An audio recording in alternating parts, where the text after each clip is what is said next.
Hello बच्चों, let's see this question. A compass needle free to turn in a horizontal plane is placed at a center of circular coil of 30 tons and radius 12 centimeter. The coil in a vertical plane making an angle of 45 degree with the magnetic meridian. When the current in the coil is 0.35 ampere, the needle point west to east. Determine the horizontal component of a Earth magnetic field at the location. सबसे पहले हम बात करते हैं की concept की।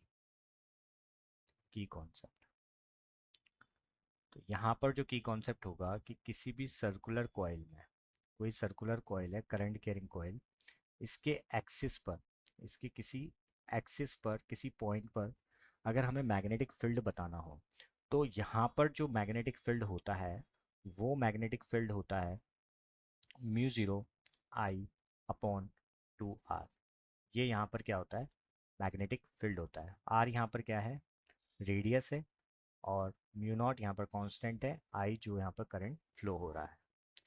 अब बात करते हैं हम यहाँ पर सॉल्यूशन की।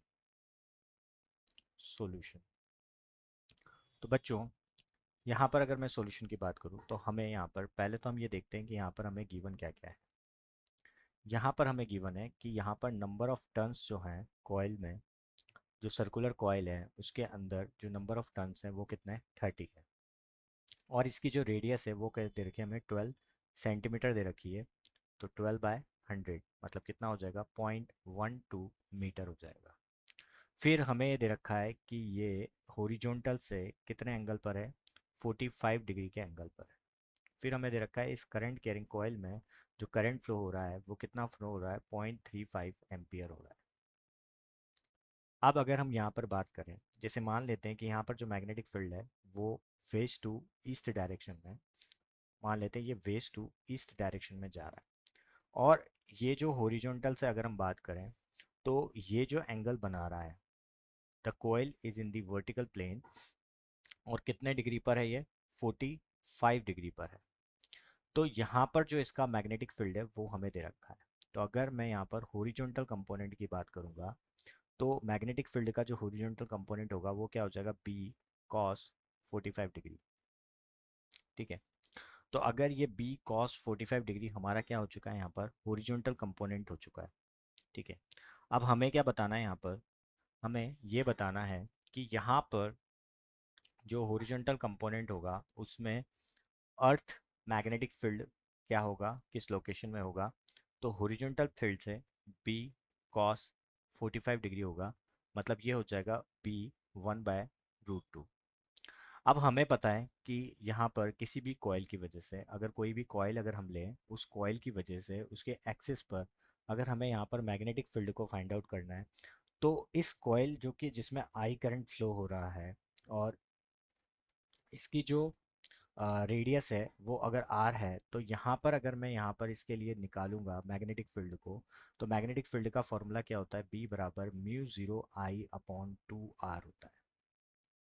ये अगर मैं सेंटर की बात करूँ तो, ठीक है, अगर मैं सेंटर की बात कर रहा हूँ तो क्या हो जाएगा, 2 आर हो जाएगा। तो इस फॉर्मूले को हम यहाँ पर पुट करेंगे तो क्या हो जाएगा मेरा, mu zero I upon 2 R multiply 1/√2। अब यहाँ पर n नंबर ऑफ कॉइल्स हैं, तो n नंबर कॉइल्स है तो n से हम इसको क्या करेंगे, मल्टीप्लाई कर देंगे। तो mu zero I upon 2 R multiply 1/√2। अब यहाँ पर जो भी वैल्यूज़ हमें दे रखी है, जैसे हमें जो हमारा फॉर्मूला बन रहा है वो क्या बन रहा है, mu zero N I upon 2 R multiply 1/√2। अब यहाँ पर जो भी वैल्यू दे रखी है उनको पुट वैल्यूज़। तो यहाँ पर हमारे पास जैसे म्यू ज़ीरो है, म्यू ज़ीरो की वैल्यू क्या होती है, 4 पाई इंटू 10⁻⁷ होती है।